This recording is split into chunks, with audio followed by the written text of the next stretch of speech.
Hey YouTube, what's up? Today I'm going to be showing you how to add bots onto your Discord server. But before we get into it, make sure to like and subscribe.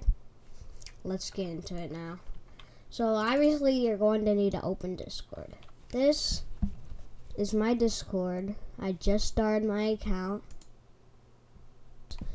So the first step, you can go to meestix.xyz, carl.gg, literally any single bot, like it does not matter. But I'm gonna go to dino.gg,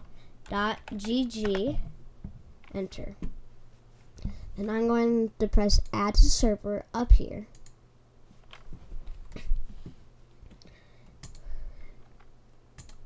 Python gang, click this and then click your server, continue.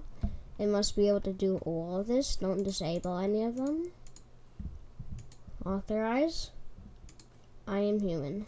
It might make you do a little bit of a test. I'm not a robot. Bicycle.